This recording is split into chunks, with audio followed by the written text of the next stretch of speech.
besties, welcome back to the channel. I hope you're doing well, taking care. And today we have a very special tutorial that was inspired by a few necklaces that I saw on Pinterest. This project was a very fun project to take on, and I really hope you enjoyed this tutorial.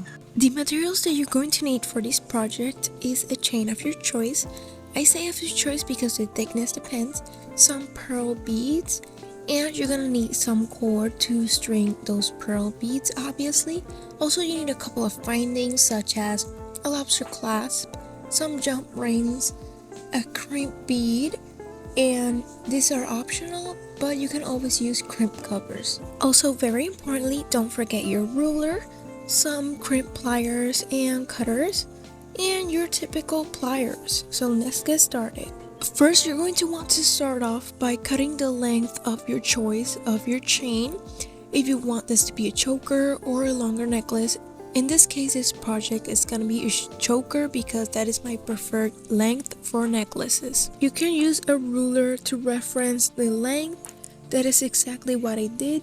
Also, a little tip, make sure to cut a little bit more than what you need just in case you want to make any adjustments. Now you're gonna cut the piece where the pearls are going onto, and this means that you need to decide if you want to make it like a half fully pearl or like just a little section with pearls, which is what I'm going to do here. So basically divide the length in half. Let's say you want a 16-inch choker, that would mean 8 inches of chain and 8 inches of cord where the pearls are going to be stranded on. As you can see, we're gonna start off by crimping one of the sides before adding the pearls. That makes the process much easier. You just want to add your crimp bead, add your jump ring, and then loop it in like this and just crimp that bead with your crimp plier or regular pliers. Honestly, I'm not an expert at using crimping pliers and I don't know if I'm using them correctly, so sometimes I will just go in with my regular pliers and flatten it out and use a crimp cover to cover it up. Basically, that's what crimp covers are for. You just cover up that section and it looks way nicer. So now the tricky part was adding the crimp cover because I've never used a crimp cover before. So it took me a little while to do it, but I did it, and then I made a couple of adjustments to said crimp cover. I honestly just did it by hand. I basically just pinched it with my own hand and I took off the little part that I had to the side, and since it was a little rough, so I ended up using a nail file to file it down to buff it so it's not sharp, no sharp edges, because if you're planning to make this product to sell or to give, you don't want your customer to get hurt in any way. Sometimes making a certain jewelry piece is all about trial and error and trying different methods and different ways to do one step. Everybody has their own trick. It's not like everybody uses the same trick. Some people figure out easier ways, some people figure out ways that work for them. For me personally, it has been a lot about learning from my mistakes or the ways that I used to do things, or just watching some videos again or doing more research in what I need to know. Anyhow, as you can see, when I cut that piece off right now from the crimp cover, it left a very sharp edge.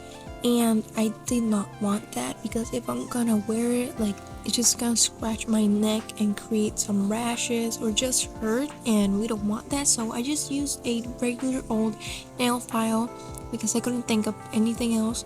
But I should probably get some filers for like metal. Honestly, it took me a little while to file it all off, but I eventually did it and it was worth it because you just want your piece to be as good as possible. Well, meanwhile I filed this piece, let's take a little commercial break.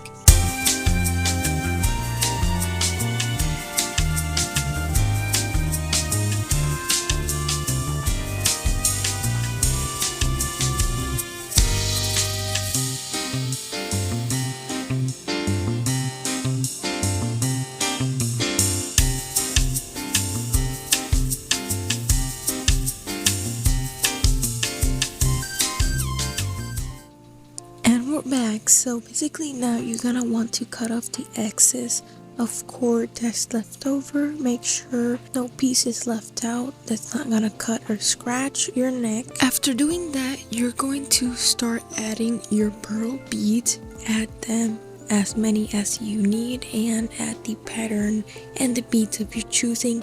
You don't have to necessarily do this with pearl beads. This could definitely work with different beads, but I just wanted to be inspired by the Pinterest that I saw. So since I'm just doing a little section of pearl beads, I added a few. I didn't add as many because this section is not like half, it's just a little section of the necklace. The reason I said earlier that when you cut your cord, you should always leave it like longer and not cut it exact, because when it comes to crimping, it becomes really hard, because if you don't have that much cord left, it's gonna be a little tricky to just loop it because the pearls are big and bulky, and it's not easy to do with your hands, because since you're working with like a crimp bead that's such a very tiny piece, it's a little hard. The only way I could do it was with the help of pliers, and it took me a while because to see that gap that got left, you don't want that there, because it obviously does not look nice and the beads would be sliding all around, and like in the necklace piece, like you don't want to see a big empty gap. I think honestly that most of the time I struggle with this is because of the cord, because this cord is kind of like wire like, but it's not wire at the same time, so it is not very flexible. So if you probably use a different cord, it's gonna be way easier. Make sure your cord is much more flexible so you don't have to struggle like this.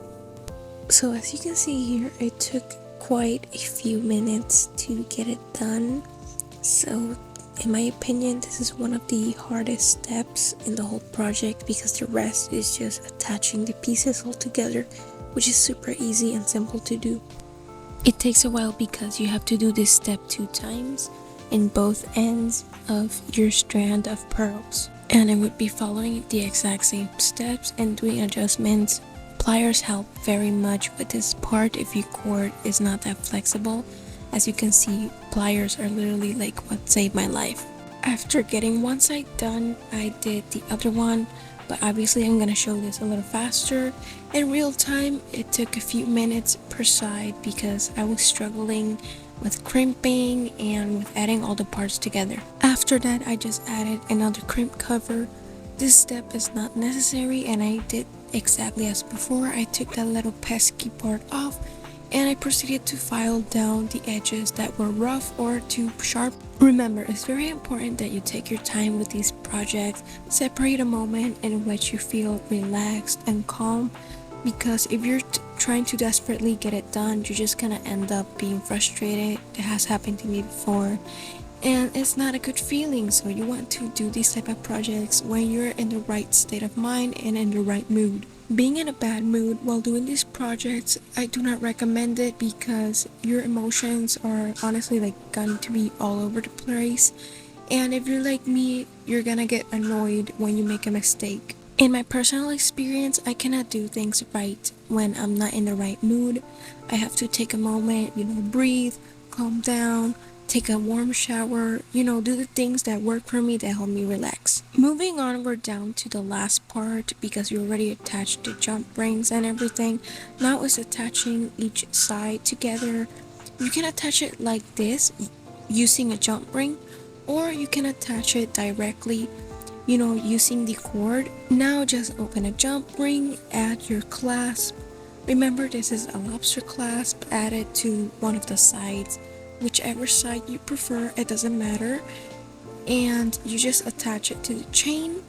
And when you do, you're gonna have your necklace literally completed. It is optional, but if you want, you can hang a charm in the jump ring. That's why I used jump rings to attach the chain and the other part together. Just in case I want to put a charm on it, I can. As usual, opening and closing jump rings can be done with pliers and other tools, but I prefer pliers because I can get a very good grip. And after you have done this, you're officially done with the whole project. This is how it looks. I just did a section. You can use it any way you can. because as you can see, it's very easily adjusted. You can move it around, do whatever you want with it, just be free.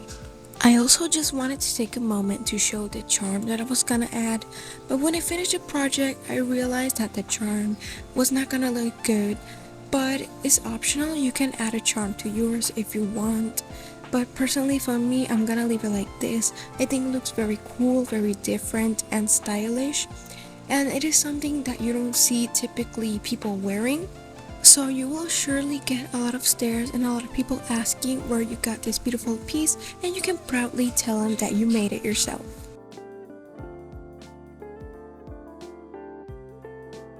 Well, you have all reached the end of this tutorial.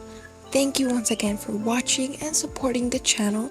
If you have any questions regarding this piece, don't forget to leave them down in the comments, and I will see you all next week. Bye!